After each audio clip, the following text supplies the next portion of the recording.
Hello and welcome dear students on my YouTube channel Enjoy Learning with Neelam. Today I am going to discuss chapter 4 of class 5, that is Animals Our Friend. Pashu Hamare Mitra. So let us start. Since the beginning of civilization, animals have played an important role in the life of human beings. We have animals like dogs, cat and parrots as pet. Every day we use many products like milk, cheese, honey, egg and meat as food. These are obtained from animals. Horses and oxen are used as draught animal to draw wagons and carts.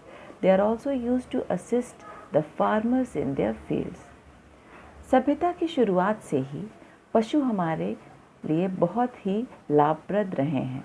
कुछ जानवर जैसे कुत्ते, बिल्ली या parrots को हम अपना पेट बनाते हैं, अपने साथ अपने घर में रखते हैं। जानवरों से हमें बहुत सारे फूड प्रोडक्ट्स भी मिलते हैं जैसे milk, honey, egg, meat etcetera. कुछ जानवर हमें हमारे डिफरेंट कार्य क्षेत्र में हेल्प करते हैं जैसे बोझा ढोने या खेती करने में, जैसे कि horse, oxen, camels etcetera. The following points explain the usefulness of animals in our day-to-day life. हमारे रोज़मर्रा की ज़िंदगी में पशु हमारे लिए किस प्रकार यूज़फुल हैं उनके बारे में हम अब पढ़ेंगे। Silk and wool are used for making clothes. Some come from silkworm and sheep respectively. Silkworm से हमें सिल्क मिलता है और शीप से हमें वुल, और ये दोनों ही हमें कपड़े बनाने के काम आते हैं। Leather obtained from skin of animals like goat, sheep and buffalo is used to make shoes, purses and bags. Sheep, goat and buffalo जैसे जानवरों के स्किन से लेदर मिलता है और इस लेदर का इस्तेमाल शूज़ बनाने के लिए, पर्स या बैग बनाने के लिए भी होता है। Pearls are used as jewelry are obtained from oysters. सीप से हमें मोती मिलते हैं और ये मोती अलग अलग तरह के ज्वेलरी यानी कि गहने बनाने के काम आते हैं। Many type of fish, prawns, lobsters and crabs are used as seafood. समुद्र से हमें कुछ ऐसे जीव मिलते हैं जैसे कि fish, prawn, lobster and crabs, जिसको हम एज अ सी फूड इस्तेमाल करते हैं। Animals like horses, camels, elephants are used as a means of transport. कुछ जानवर यातायात के साधन के रूप में इस्तेमाल होते हैं। उनके ऊपर बैठकर लोग ट्रैवल करते हैं।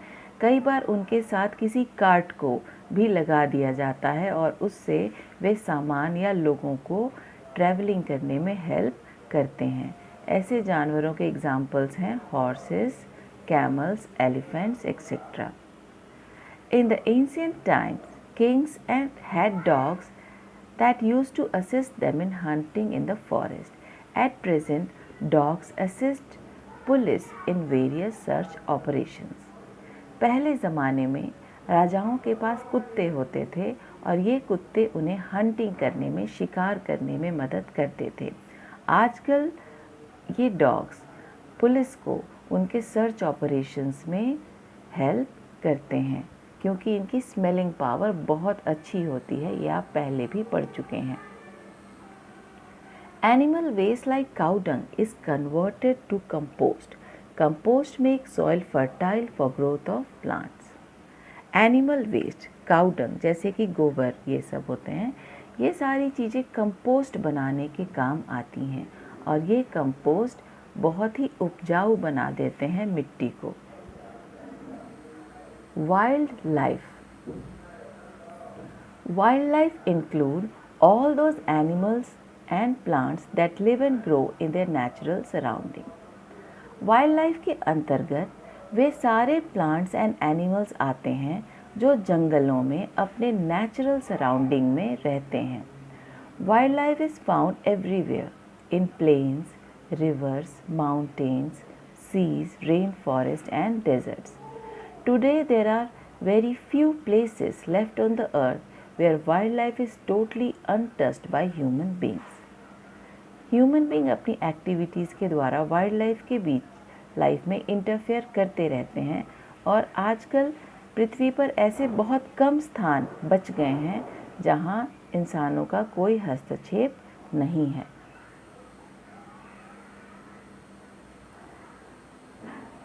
Wild animals are present on the earth long before arrival of human beings. They have as much right to live here as we do.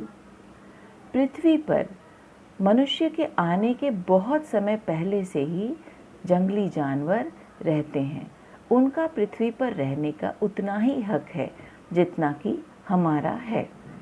However, we the human beings are destroying the natural surrounding of these animals by cutting down forests and by polluting rivers.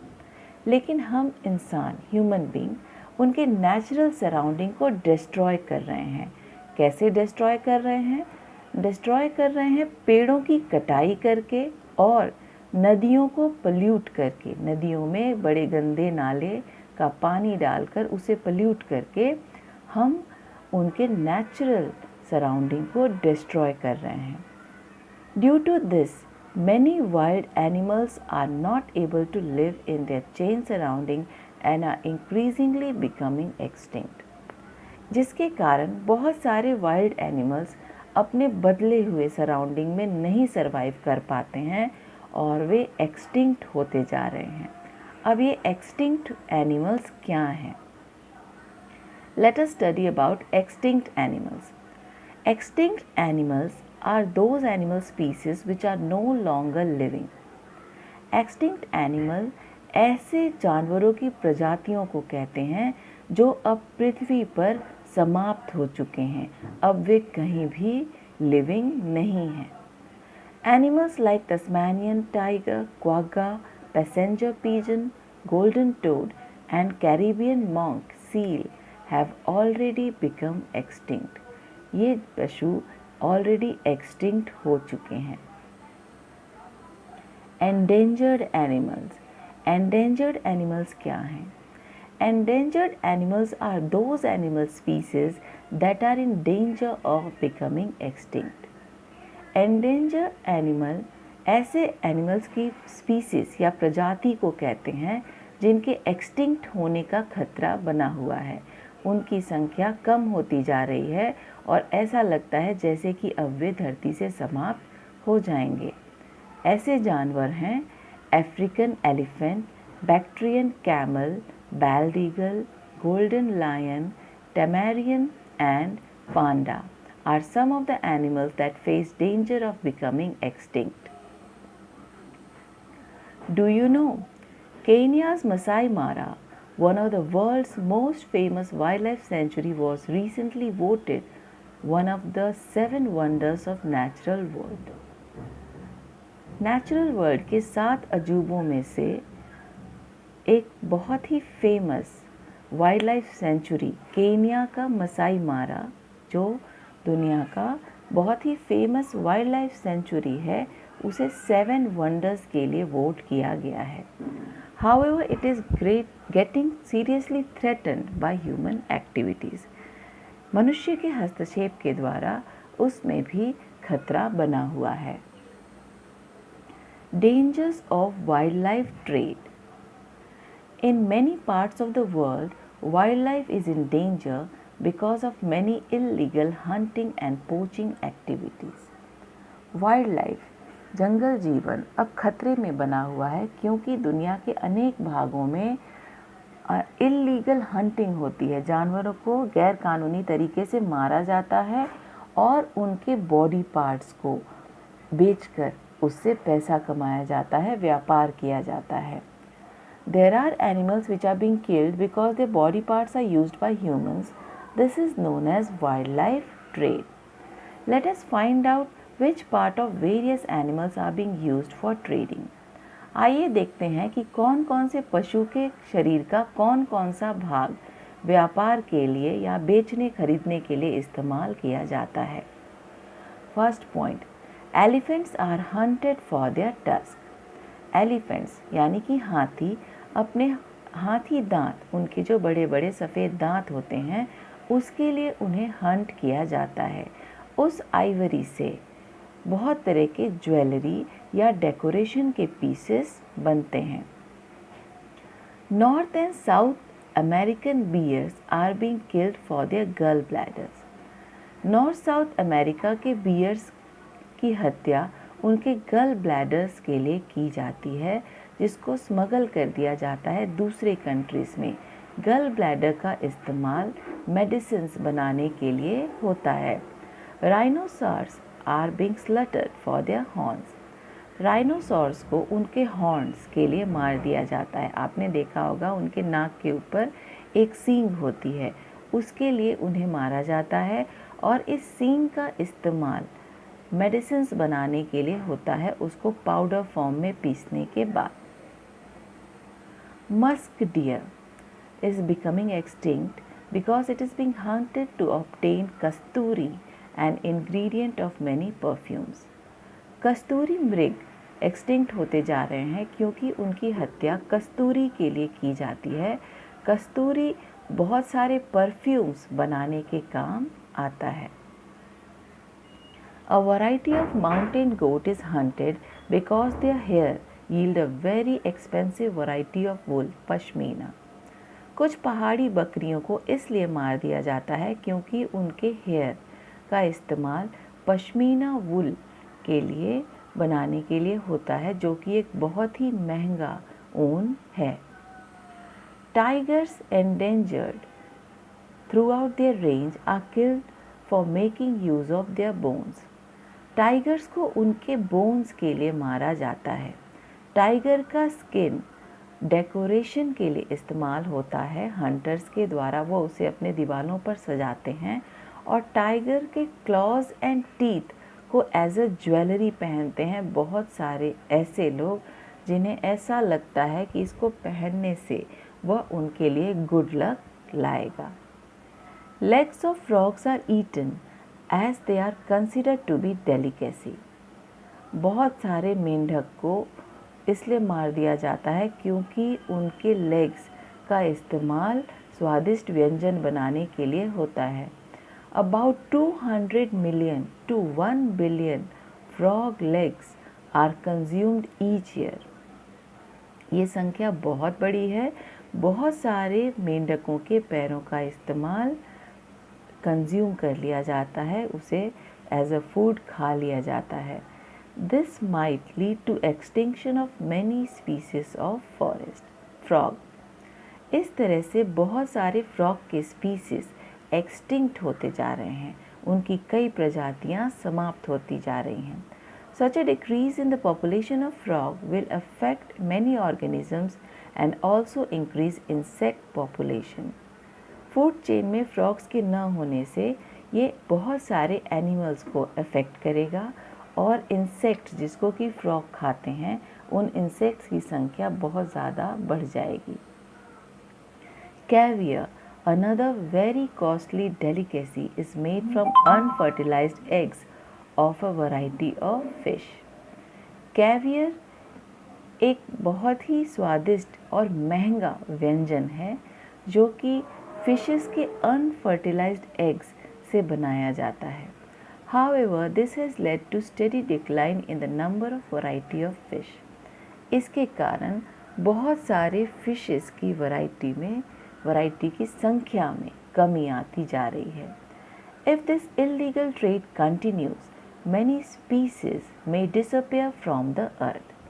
अगर इस तरह के गैर कानूनी व्यापार continue करेंगे, चलते रहेंगे, तो बहुत सारे जानवरों की प्रजातियां धरती पर से समाप्त हो जाएंगी। Protection of wild life trade. We hear of cases where monkeys are troubling people. They often take away things from their houses. Sometimes we hear of leopards and tigers having become man-eaters. कई बार हम सुनते हैं कि कुछ स्थानों पर monkeys यानी बंदर लोगों को परेशान करते हैं, उनके घरों में घुसते हैं, और कुछ स्थानों पर लेपर्ड्स और टाइगर मैन ईटर्स बनते जा रहे हैं, गाँव में घुसते हैं, उनके जानवरों और लोगों को उठाकर ले जाते हैं, उन्हें खा जाते हैं। ऐसा इसलिए होता है क्योंकि मनुष्य उनके नेचुरल सराउंडिंग को, उनके नेचुरल हैबिटेट को डिस्ट्रॉय करते जा रहे हैं, समाप्त करते जा रहे हैं। Protection of wild life is very important, इसलिए जंगलों की रक्षा, जंगली जानवरों की रक्षा बहुत ही ज़रूरी है। गवर्नमेंट ऑफ इंडिया ने इसके लिए एक एक्ट बनाया, वाइल्ड लाइफ प्रोटेक्शन एक्ट 1972। इसका ऑब्जेक्टिव यही था कि वे इल्लीगल ट्रेड, वाइल्ड लाइफ का इल्लीगल ट्रेड को कंट्रोल कर सकें, रोक सकें। This has been amended in January 2003। इसमें कुछ सुधार लाया गया 2003 जनवरी में। Punishment and penalty offences under the act have been made more stringent। इस तरह से इससे जो पनिशमेंट मिलते हैं या फिर पेनल्टी, जो मुआवजा देना पड़ता है, उसको ज़्यादा कड़ाई से लागू किया गया। A very important reason for protecting wildlife is that they form an important part of many food chains. If they are killed, many other animals in that food chain get affected. एक बहुत ही important reason wild life को बचाने का ये है कि जानवर बहुत सारे फूड चेन में इम्पॉर्टेंट रोल प्ले करते हैं, और अगर इनकी हत्या कर दी जाए, मार दी जाए, तो ये दूसरे जानवरों को भी अफेक्ट करते हैं जो कि उनके फूड चेन में हैं। अब ये फूड चेन क्या है? Food chain is a process of who Yeats whom। आपने देखा होगा कि कुछ जानवर दूसरे जानवरों को खाते हैं और ये खाने का एक चेन बन जाता है जिसको हम फूड चेन कहते हैं। इस तरह से कहें तो food chain is a process of who Yeats whom। A food chain shows how each living organism gate its food. Food chain से हमें पता चलता है कि सारे लिविंग ऑर्गेनिज्म अपना फूड कैसे पाते हैं। जैसे कैटरपिलर घास को या पत्तों को खाते हैं, कैटरपिलर्स को फ्रॉग खा जाते हैं और फ्रॉग्स को स्नेक्स खाते हैं और स्नेक्स को आउल के द्वारा खा लिया जाता है। इस तरह से यह एक चेन बन जाता है। If we destroyed one link in a food chain, we might end up by destroying the whole food chain। अगर इस फूड चेन के किसी एक जानवर को भी अगर समाप्त कर दिया जाए तो यह पूरे फूड चेन के एनिमल्स को अफेक्ट करता है। Food chains are found in all habitats such as deserts, water और plains। Desert, वाटर या प्लेन्स, सभी तरह के हैबिटेट्स में फूड चेन्स पाए जाते हैं। Most animals are part of more than one food chain. They also eat more than one kind of animals in order to meet their food requirements.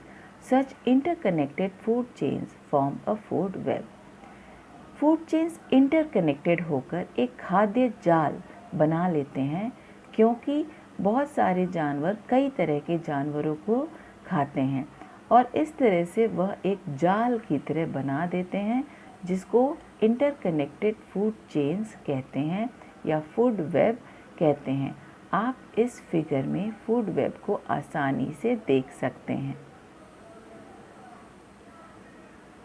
Care of animals. Many animals are being affected due to the activities of man।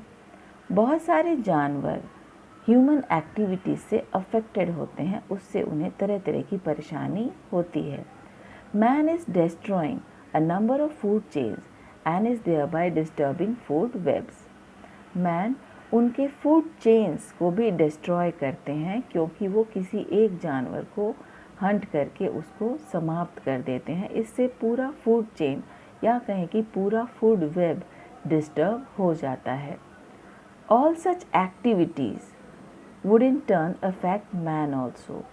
ऐसा करने से इसका असर इंसान पर भी पड़ता है। It is important for all of us to be more considerate towards animals. We should not be cruel towards them. हमें जानवरों के साथ क्रूएल नहीं होना चाहिए, उनके साथ हमें अच्छा व्यवहार करना चाहिए। Here is what we can do to prevent cruelty to animals.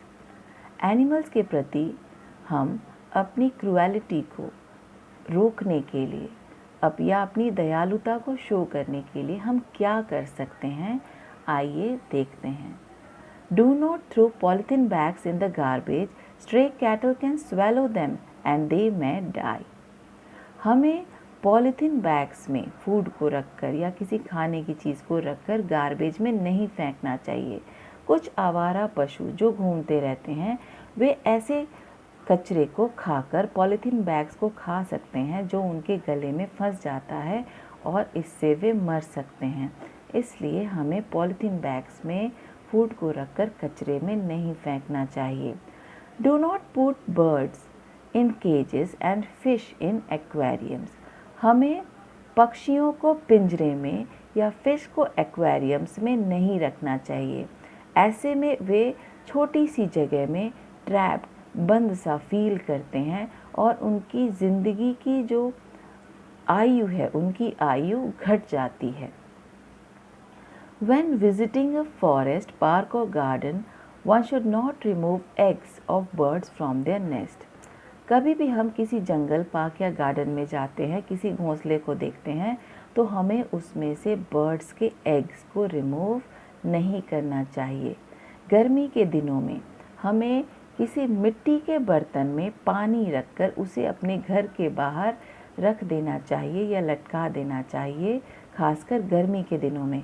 आप देखेंगे कि ऐसा करने से उस पर बहुत सारे पक्षी आकर अपनी प्यास बुझाते हैं। हमें अपने पालतू जानवरों की भी बहुत अच्छी तरह से देखभाल करनी चाहिए और अगर वे बीमार पड़ जाएं तो उन्हें पशु चिकित्सक के पास लेकर जाना चाहिए। हमें अपने फ्रेंड्स से भी बात करनी चाहिए कि वे पशुओं के साथ अच्छा व्यवहार करें और एक रोल मॉडल बने। हमें अपने आसपास के जो एनिमल रेस्क्यू ऑर्गेनाइजेशंस हैं उन पे विज़िट करना चाहिए और उनके अलग अलग तरह के कार्य में उनकी मदद करनी चाहिए। Do you know people for ethical treatment of animals PETA is an animal rights organization.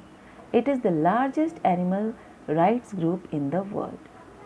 Animals के हक के लिए लड़ने वाला एक ऑर्गेनाइजेशन है जिसको PETA यानी कि people for ethical treatment of animals कहा जाता है।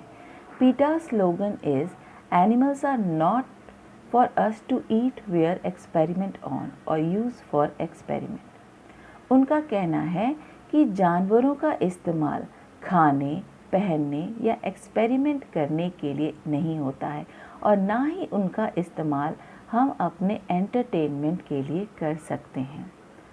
The organization focuses on 4 core issues. यह ऑर्गेनाइजेशन 4 इश्यूज़ पर फोकस करता है: factory farming, fur farming, animal testing and animals in entertainment. So this was all about the chapter. I hope you all understand and enjoyed learning.